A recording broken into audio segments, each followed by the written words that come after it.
Өглөөний мэнд төргийн үзэгчдээ бид зам тээврийн яамнаас мэдээлж байна. За өнөөдөр 9 цаг 40 минутанд гэхэд одоо шинээр хурдны зам тавих нээлтийн эслийн ажиллагаа болно. За бүгд найрамдах Хятад ард улсын хөнгөлөлтэй зээлийн хөрөнгөөр Улаанбаатараас Өшигтийн хөндий хүртэл одоо Монголд анх удаа стандартын олон улсын стандартад нийцсэн хурдны замтай болох юм а. За энэ замын нээлтийн ажиллагаатай холбогдуулаад бид замын одоо бүтээн байгуулалтын ажил хэр өрнөх бол гэдэг дэлгэрэнгүй мэдээлэл авахар зам тээврийн яамны зам автозамын бодлогын хэрэгжилтийг зохицуулах газрын мэргэжилтэн Загдар Раднатай уулзаад байгаамаа. Өглөөний мэнд хүргэе. За ерөнхийдөө тийм ээ хичнээн километр зам тавигдах бол за бас онцлог нь ямар байх юм бол? Энэ жилийн тухайд зам тээврийн салбарын бүтээн байгуулалтын нээлтийн ажиллагааг бол 5 аймагаас 4 сарын 18-ны өдөр дамжуулсан. Өнөөдрийн тухайд бол онцлог гэвэл бүгдээр Хятад улсын хөнгөлөлтэй зээлийн хөрөнгө оруулалтаар Улаанбаатараас Өшгийн хөндийн шинэ нисэх онгоцны буудлын хүртэл 32 км хурдны замын ажлыг эхлүүлж байна. Энэ ажлын хүрээнд бол бүгд найрамд Хятад улсаас бол 141 сая долларын хөнгөлөлтэй зээлийг авч байгаа. 2015 оны 309-р тогтоолоор энэ хөрөнгийн асуудлыг шийдвэрлсэн. Энэ ажлын хүрээнд бол нийтдээ 32 км зам хурдны замын ажил хийгдэн. Нийт замын хийцийн хувьд бол 31 м-ийн өргөнтэй 7 гүүрэн гарцтай 20 гаруй хиймэл боломжтой юм ажил байгаа. Хичнээн гинэ тийм автомашин зорчих боломжтой. Замын хувьд бол 6 гинэ зам байгаа. За өнөөдрөөс эхлээд замын ажил бол эхэлж байна аль биесээр хичнээн хугацааны тийм ээ энэ ажил хийгдэж дуусвал тэгээд бүгд найрамд Хятад ард улсын одоо хөнгөлөлтэй зээлийн санхүүжилтээр ихээр гүйцэтгэгч компани бол тийм ээ хуулийн дагуу бол тухайн улс орны компани бол гүйцэтгэж. Тэгэхээр яг одоо сонгон шалгуулалтыг бас яаж явуулсан юм бол? Бүгд найрамд Хятад улсын зээлийн улстай байгуулсан зээлийн хэлцээрээр бол талаас бол гүйцэтгэгч компани нэрсийг ирүүлдэг. Энэ дээр зам тээврийн яам сонгон шалгуулалтыг хийсэн. 2015 оны 9-р сарын 17-нд China TCG Civil Engineering Group компанитай гэрээ явуулсан. Энэ ажил нь бол барилгын ажлын хугацаа 34 сарын хугацаанд үргэлжлэнэ. 2018 оны 7 сард ашиглалтанд орохоор төлөвлөсөн байна. Замын талаараас үзэгчтэй товч үзүүлэлт хоёлаа. Зураг төсөл нь бол яг хараахан бэлэн болоо үуч гэсэндээ нөгөө дэлгүүр гардуулах гэхээр тийм ээ яг дуусах байгаа ч гэсэндээ эхэндний бол яг замын зураг төсөл баг бэлэн болсон гэж хэлж болох уу? Ерөнхийдөө бол би түрүү хэлсэн 15 оны 9 сард гэрээ байгуулагдсан гэсэн. Энэ гэрээний онцлог бол дэлгүүр гардуулах нөхцөлтэй гэрээ байгаа. Энэ яд вөхөр гүйцэтгэгч компани зурагчлаг өөрөө боловсруулад барилгын ажлыг гүйцэтгэхээр онцлогтой. Үзэгчтэй бас замын тухай товч мэдээлэл хүргэе. Зам бол Баянзүрхийн Ярамгийн товчооны 6 гинэтэй замын төгсгөлөөс айдсын давгаар даваад энэ түргэний гүүрээс салж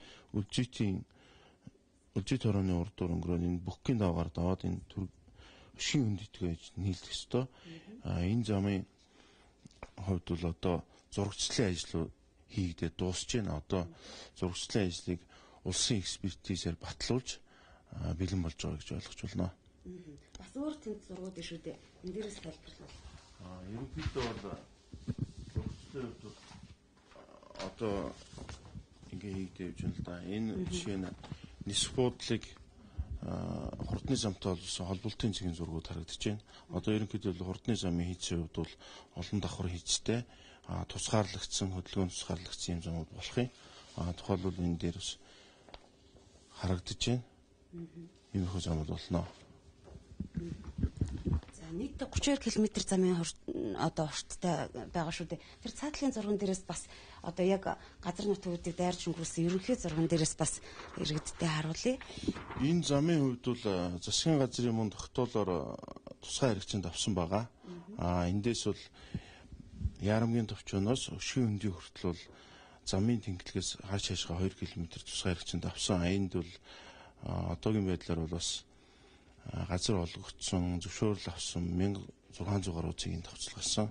Энийг бол нийслэлийн засаг дарга мөн Төв аймгийн удирдлага бол газар чөлөөлтийн асуудлыг хариуцж байгаа. Ер нь бэлэн болж байгаа тийм ээ. Хурдны зам гэхээр бас иргэд бол кинон дээрээс л бараг л үздэг штеп. Их орондоо бол яг хурдны одоо стандартын дагуу олон улсын одоо хүлээн зөвшөөрөгдсөн замтай болох чинь ер нь хурдны замын онцлог нь юу гэдэг юм болоо бидэнд бас анхаарах энэ үүнийгээ дагаа тийм ээ. Адилхан одоо авч явж явах одоо бодлого нь юу гэдэг юм болоо. Хурдны замын хувьд бол Монгол улсад өмнө хурдны замын баригдаж байгаагүй. Одоо орон нутгийн бидний ярьдаг хөдөөгийн замууд бол 3 дугаар зэрэглэлийн замууд байгаа. Энэ нь бол 2 игнэтэй нийтдээ 11 м өргөнтэй байдаг. Хурдны замын хувьд бол энэ зурган дээр харуулхад бол 6 игнэтэй тусгаарлах зурвастай ийм замууд байгаа. Энэ замын хувьд бол хөдөлгөөний игнээр тусгаарлагдсан мөн тогтмол хурдтайгаар зорчиход зориулсан төлбөртэй, төлбөр урамжтай тийм зам байна. Жолооч нарын хувьд юун дээр бас анхаарах хэрэгтэй юм болоо? Жолоочрын хувьд бол бас мэдээж хэрэг энэ хурдны зам учраас тодорхой хэмжээний хурдтай зорчихно гэсэн үг. Энүүгээр бол хөдөлгөөний аюулгүй байдал бол тодорхой хэмжээгээр хангагдсан тийм зам байх болно. За Улаанбаатар хотоос Өшгтийн хөндийн хүртэл 32 км хурдны зам өнөөдрөөс ажиллаа эхлэхээр бол нээлттэй ажиллагаа эхэлнэ. 9:45-д бол нээлттэй ажиллагаа эхэлнэ гэж бол зам тээврийн яамнаас л бидэнд мэдээлж байна. За нээлттэй ажиллагаанд бол ерөнхий сайд оролцсон. За мөн бүгд найрамд төгсөд ордоосын одоо холбогд халбныхан ирж бол нээлттэй ажиллагаанд оролцох юм а. За яг одоо зам тээврийн яамны гадаа бол автобус байрсан байна. Замын одоо зам тээврийн яамны холбогд халбныхан яг одоо удахгүй бас хөдлөж байгаа юм а. За бид дараагийн холболтоороо энэ жил одоо хийгдэх гол бүтээн байгуулалтуудын ажлын талаар бол дэлгэрэнгүй мэдээлэл бас хүргэх болно.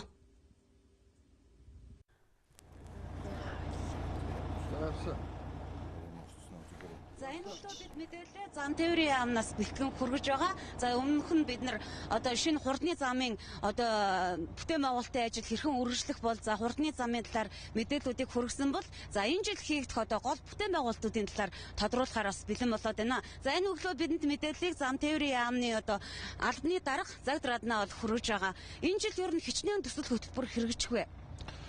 2016 онд зам тээврийн салбарт Улсын төсөв, хөгжлийн банк, гадаадын зээлсэмжийн хөрөнгө оруулалтаар нийт 19 төсөл арга хэмжээ хэрэгжинэ.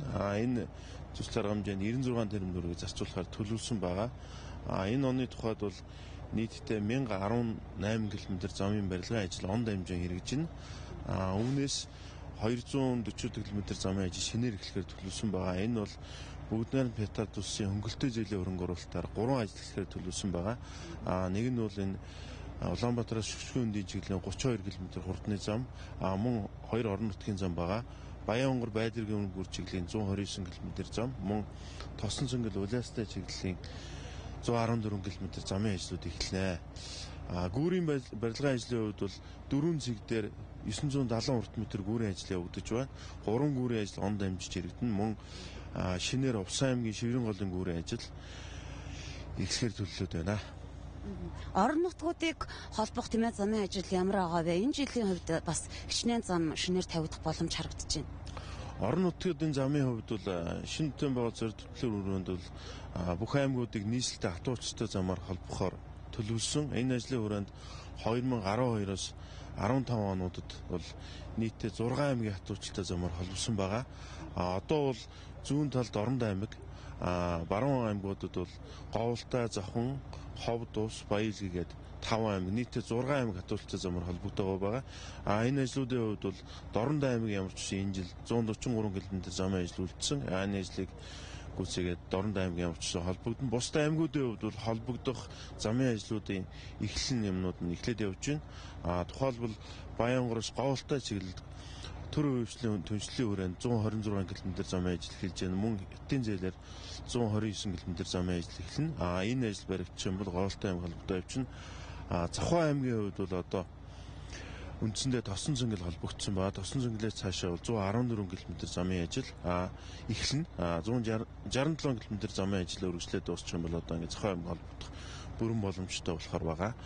Цаашлаад Увсан аймаг руу мөн концессийн хөрөнгө оруулалтаар ажлууд эхэлж байна. Говьлтай Ховд чиглэл рүү концессийн болон зээлсэмжийн хөрөнгө оруулалтаар ажлууд эхлэн явж байгаа.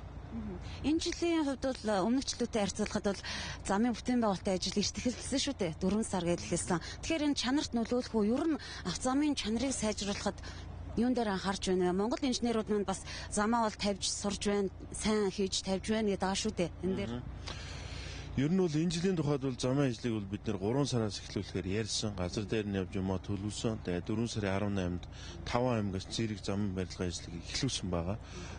Монгол орны хувьд бол онцлог эрсцээс уур амьсгалтай мөн барилгын ажил явуулах сезон тийм цаг хугацаа бол маш бага байдаг. Идэвхтэй нэг 4-5 сарын хугацаанд зам барилгын ажил явагддаг. Ялангуяа хатуучилтай замын барилгын ажил, төмөртөө сутгалтай ажлууд мөн бас дулааны нөхцөлтийг шаардлагатай байдаг. Ийм учраас бид нар бас энэ жилийн хувьд бол хөрөнгө оруулалт болоод ажил хүчний асуудлууд, мөн холбогдох асуудлууд шийдсэн үндсэндээ 4 сарын 18-нд бүх ажлаа эхлүүлсэн. Мэдээж хэрэг энэ дээр бол чанарын асуудлыг бол баримталж ажиллана. Энэ дээр бол хяналтын зөвлөх компанид хяналтаа ажиллаж байгаа.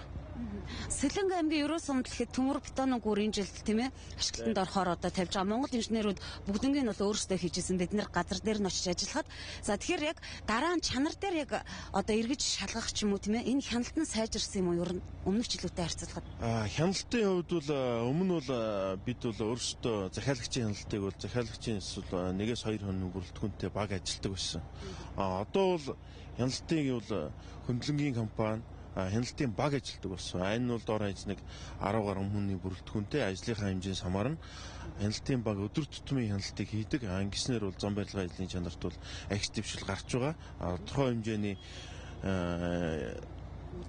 асуудал гарсан. Энэ дээр бол гүйцэтгэх компани бол өөрийн зардлаар хариуцаад тэр ажлуудыг хийгээд явдаг байгаа.